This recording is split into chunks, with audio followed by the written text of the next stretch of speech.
Kasus pegawai Bank BNI, hilangnya dana deposito nasabah Bank BNI, begini penjelasannya. Setelah saya meriset dari berbagai website resmi terkait hilangnya dana deposito nasabah Bank BNI di Makassar ini, telah saya rangkum dan awal mula atau kronologi awal kasus ini adalah ada seorang nasabah Bank Plat Merah Cabang Makassar, Sulawesi Selatan mengaku telah kehilangan dana depositonya sebesar 45 miliar di BNI. Kejadian hilangnya dana itu terjadi pada bulan Februari tahun 2021. Saat itu seorang nasabah hendak mencairkan bilet deposito miliknya. Akan tetapi, ia gagal melakukan pencairan untuk kepentingan bisnis itu. Sementara dari pihak Bank BNI-nya ini tidak dapat memberi penjelasan yang memuaskan kemana dana milik nasabah. Pihak bank juga belakangan pun tidak bisa mengembalikan dana 45 miliar itu. Karena pihak bank juga beralasan bilet deposito dari seorang nasabah ini tidak terdaftar dalam sistem bank mereka. Untuk pelaku dari kasus ini yaitu seorang wanita yang berinisial MBS atau Melati Bunga Sombe. Modus kejahatan. Pada pertengahan Juli 2019, pelaku menawarkan kepada 2 orang nasabah untuk membuka deposito di BNI Cabang Makassar dengan bunganya itu 8,25% untuk mendapatkan bonus lainnya. Tawaran ini juga pelaku berikan kepada 2 orang nasabah lainnya pada sekitar bulan Juli tahun 2020. Modus yang kedua yaitu dana dimasukkan terlebih dahulu ke rekening bisnis yang ada di Bank BNI Cabang Makassar atas nama para deposan oleh si pelaku tersebut. Kemudian untuk modus yang ketiga yaitu pelaku menyerahkan slip kepada para nasabah untuk ditandatangani dengan alasan akan dipindahkan ke rekening deposito. Namun ternyata di modus yang keempat ini dana para nasabah itu ditarik dan disetorkan ke rekening fiktif yang sudah disiapkan oleh pelaku bersama rekan-rekannya. Kemudian untuk modus yang terakhir ini adalah dana yang ada di rekening bisnis deposan ditarik dan dalam waktu yang bersamaan disetorkan ke rekening yang sudah disiapkan oleh tersangka atau pelaku tersebut dan kawan-kawannya. Di antaranya itu terdapat rekening fiktif atau bodong. Dampak kasus. Dampak dari kasus ini yaitu 4 orang nasabah kehilangan dananya dengan total kerugian mencapai 65 miliar.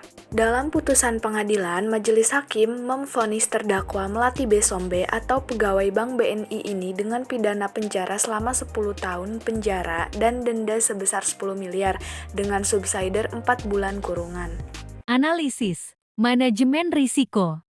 Pertama, risiko operasional. Resiko ini terjadi karena adanya ketidakcukupan atau tidak berfungsinya proses internal, kesalahan manusia, kegagalan sistem, atau memang adanya gangguan eksternal yang mempengaruhi operasional bank.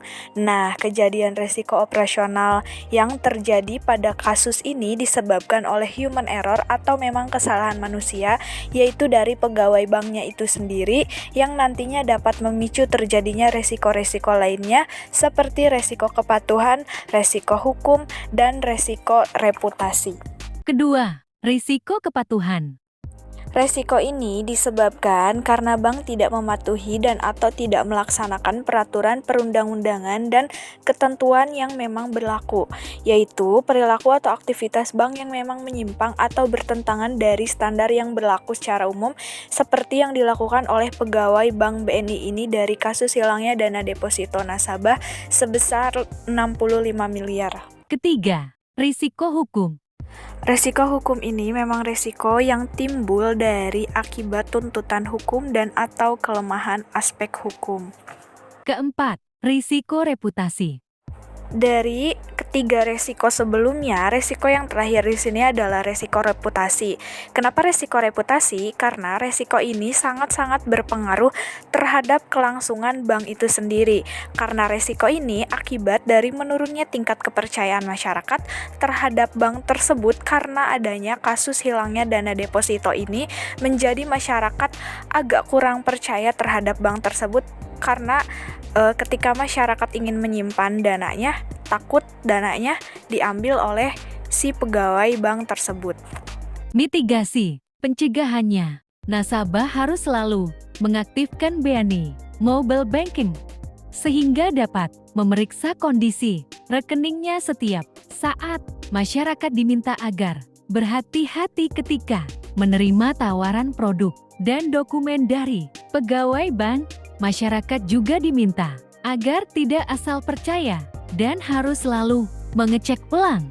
Masyarakat juga jangan mau tanda tangan di slip kosong yang ditawarkan oleh pegawai bank, karena nantinya akan mudah untuk diisi dengan penyelewengan atau disalahgunakan oleh oknum-oknum yang tidak bertanggung jawab. Thank you.